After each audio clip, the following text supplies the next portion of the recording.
Pinaigting na ng Office of Civil Defense ang paghahanda para sa posible na namang malalakas na pag-ulan dulot ng habagat at mga tropical cyclone na nasa labas ng Philippine Area of Responsibility.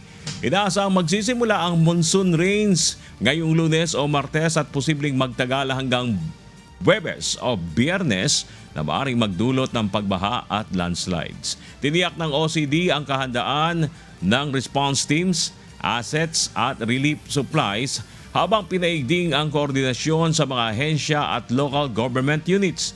Nakataas naman ng Blue Alert status ng Department of Social Welfare and Development o DSWD habang binabantayan ang Tropical Cyclone Saudel na posibleng pumasok sa PAR ngayong araw. Mahigit 3.7 milyong pamilya o family food packs at hindi bababa sa 667 million pesos na standby funds ang inihanda ng DSWD para sa mga posibleng maapektuhan. Pinayuhan naman ang publiko, lalo na ang mga nasa flood at landslide-prone areas na manatiling alerto at sumunod sa mga abiso ng mga otoridad.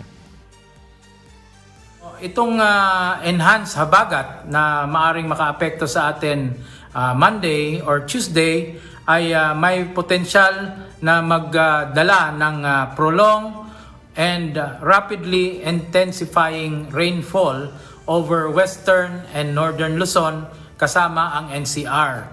So kung maalala nyo, last week na tuloy-tuloy ang pag-ulan dahil sa monsoon. Ito ay mga the same areas na maaring tatamaan nitong enhanced habagat.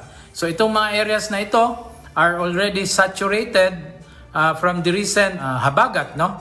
Kaya posible pong muling magkakaroon ng flooding, landslide, and magkakaroon tayo ng disruption sa ating mga critical lifelines.